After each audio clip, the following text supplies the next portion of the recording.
Charlton Heston was a titan of Hollywood, an on-screen hero who battled for justice and freedom. He was Moses parting the Red Sea, Judah ben-hur racing for his life, and an astronaut stranded on a planet ruled by apes. His jawline looked like it was carved from granite, and his screen presence was so powerful it could command armies. But off-screen, he was a man of fierce convictions and even fiercer resentments. While he commanded respect on set, there were some stars he just couldn't stand.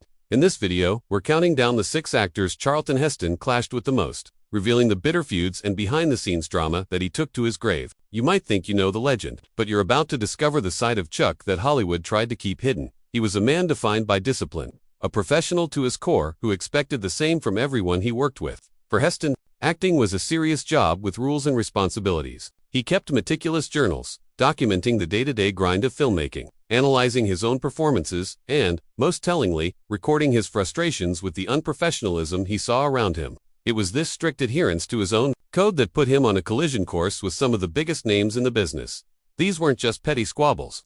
They were fundamental clashes of personality, politics, and artistic philosophy. So, let's get into the feuds that defined a legend. Coming in at number 6 is a classic clash of egos that pitted Charlton Heston against one of Britain's most celebrated and notoriously difficult actors, Rex Harrison. Their battleground was the set of the 1965 epic, The Agony and the Ecstasy, a title that perfectly captured their working relationship. Heston played the tortured artist, Michelangelo, commissioned by the domineering Pope Julius II, played by Harrison. The movie's whole plot is a battle of wills between these two powerful men, and it seems life was definitely imitating art. From the get-go, the two men just didn't click. Sources from the set described a major personality clash. Heston, the ultimate professional, was all about historical accuracy. He even put a steel rod in his nose to mimic Michelangelo's famously broken one. Harrison, on the other hand, was known for his arrogance and refused to be inconvenienced. He flat-out refused to grow a beard for the role of Pope Julius II, even though the real pontiff was famous for having one. To Heston, this was a clear signal of his attitude. He was Rex Harrison first, and a character a distant second. The tension on set was thick. Heston found Harrison's attitude arrogant, while Harrison likely viewed Heston's intense American work ethic with a kind of detached British disdain. This wasn't a feud with big shouting matches, but a cold, professional animosity. They were two titans of their respective acting traditions, locked in a struggle that mirrored the film's plot, and that frostiness never really thawed. 12 years later, when Heston and Harrison were cast in another film together, 1977's The Prince and the Pauper, Harrison reportedly avoided Heston completely. For Heston, a man who valued discipline above all else, Harrison's refusal to grow a beard was more than just vanity. It was a sign of disrespect to the project, the history, and the art of acting itself. At number 5, we have a conflict that wasn't about on-set drama, but was a casualty of America's turbulent political landscape. The relationship between Charlton Heston and Paul Newman is the story of a friendship that soured a bond broken not by creative differences, but by a deep ideological divide. In the 1950s and 60s, Heston and Newman were allies in the fight for civil rights, both liberal Democrats who marched together for progressive causes. But as the years went by, their paths split dramatically. Heston, once a firm Democrat, began a slow but steady move to the right. He famously echoed Ronald Reagan's line, "I didn't leave the Democratic Party. The party left me." He grew disillusioned with the party's direction, and by 1972, he had switched his allegiance to Richard Nixon, eventually becoming one of Hollywood's most prominent conservative voices and the president of the National Rifle Association. Newman, on the other hand, remained a passionate and outspoken liberal his entire life. This growing political chasm created a real tension between the two former friends. While there isn't evidence of a single, explosive feud, their political estrangement became undeniable. One documented event that highlighted their split was a 1982 televised debate on the ABC program, The Last Word, where they went head-to-head over the issue of a nuclear arms freeze. The debate showcased just how far apart they had grown, turning their friendship into a public symbol of the political polarization gripping the nation. The actor Frank Langella, in his own sharp-witted memoir, offered a take on Newman, saying he lacked the danger essential for a great actor. The story of Heston and Newman is a prime example of how deeply held beliefs can fracture even strong personal bonds. At number 4, we have a conflict born in the dust and chaos of a famously troubled production. The on-set battle between Charlton Heston and Irish actor Richard Harris during the filming of Sam Peckinpah's 1965 Western, Major Dundee, was a clash that went way beyond professional disagreement. The production itself was a mess, a confrontational director, a nervous studio, and a star in Heston who had a very specific vision. Into this mess walked Richard Harris, a notoriously hard-living actor whose wild energy was the complete opposite of Heston's disciplined style. The film's plot is about Major Dundee Heston, a rigid Union officer, who has to lead a unit of Confederate prisoners commanded by his former friend and now bitter rival, Captain Tyrone Harris. Their on-screen relationship is built on a fragile truce, with Tyrone vowing to kill Dundee once their mission is over. This fictional hatred bled directly into their real-life interactions. The tension wasn't just an act. It was a genuine friction between two polar opposites. Heston, who had actually pushed for Harris to be cast, probably came to regret that decision as the production spiraled. The set of Major Dundee became a war zone. Director Sam Peckinpah was already fighting with the studio, and his erratic, alcohol-fueled behavior created total chaos. Heston himself had a near-violent confrontation with Peckinpah. This turmoil only fueled the fire between the film's two leads. The conflict came from their completely different approaches to life and work. Heston was the consummate professional, while Harris was a hellraiser, famous for his off-screen drinking and brawling. The on-screen story of two former friends, forced into an uneasy alliance, was a perfect reflection of reality. For Heston, working with Richard Harris under a director like Sam Peckinpah was the ultimate test of his professionalism. At number 3 is a feud that's unique because the two men never even worked together. Charlton Heston's intense dislike of Marlon Brando stemmed from what Heston saw as the profound damage Brando had inflicted on the acting profession. In Heston's eyes, Brando was the origin of everything that went wrong with screen acting. He believed Brando's method acting style transformed a disciplined craft into indulgent, self-important behavior. Their conflict was purely ideological.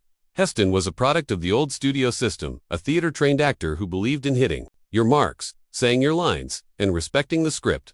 Brando, along with actors like James Dean, represented a new wave that valued psychological realism and improvisation, something Heston viewed as unprofessional and disrespectful to the craft. Heston's classically trained, larger-than-life style was being replaced by Brando's more internal, mumbling, and cerebral approach, and Heston didn't like it one bit. Their rivalry also played out in the political arena. In the 1960s, both were involved in the civil rights movement, even appearing together at a roundtable discussion. But as Heston moved to the right, his public statements often took aim at the liberal Hollywood establishment that he felt Brando represented. For Heston, his feud with Brando wasn't just personal dislike, it was a battle for the soul of screen acting itself. Battle Heston likely knew he was losing. Our runner-up is the iconic Italian screen siren, Sophia Loren. Their feud, which erupted on the set of the 1961 epic El Cid, is one of Hollywood's most legendary tales of on-set hostility. They played one of history's great love stories, but behind the scenes, their relationship was a cold war of clashing egos and open animosity. By 1961, both were massive international stars. Heston was fresh off an Oscar for Ben-Hur, and Loren was a global icon. From Heston's point of view, Loren arrived on set with an attitude. She demanded major rewrites to expand her role and negotiated a huge salary, a colossal sum at the time that may have been more than Heston himself was paid. For Heston, who revered the production hierarchy, these demands were infuriating. He saw her as chronically late and unprofessional. As filming progressed, the tension became unbearable. Heston grew so uncomfortable during their romantic scenes that he reportedly avoided making eye contact with her. The feud didn't stop when filming wrapped. Loren's contract stated she would get second star billing, on the same line and in the same size font as Heston.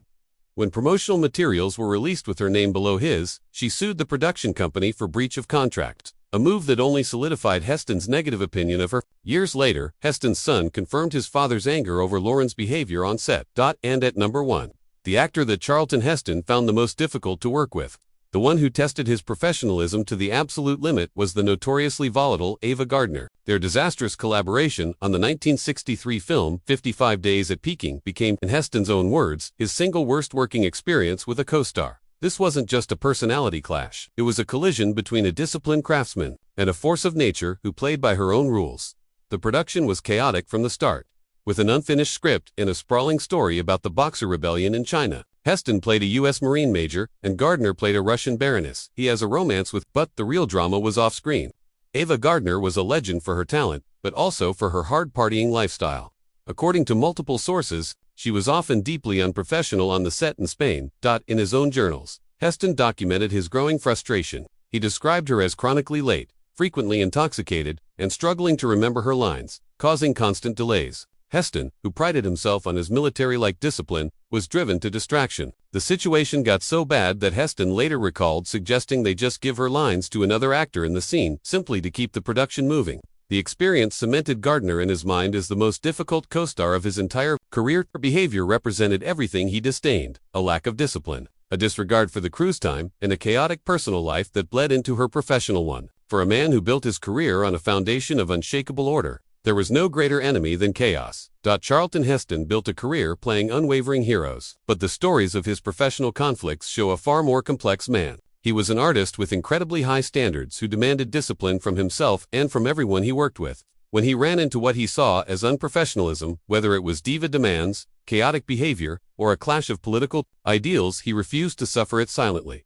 These feuds, from the political tensions with Paul Newman to the outright hostility with Sophia Loren and the chaotic ordeal with Ava Gardner, don't tarnish his legacy. Instead, they add a fascinating, human layer to the larger van life icon. They reveal a man of rigid principles, a product of an older Hollywood system who struggled with the industry's changing tides. The same iron will that made him a believable Moses on screen also made him an immovable force in his professional relationships. What do you think? Do these stories change your perception of Charlton Heston? And what's your favorite Charlton Heston role? Let us know in the comments below. And if you enjoyed this look into the secret history of Hollywood, don't forget to hit that like button and subscribe for more stories that reveal the truth behind the legends. Thanks for watching.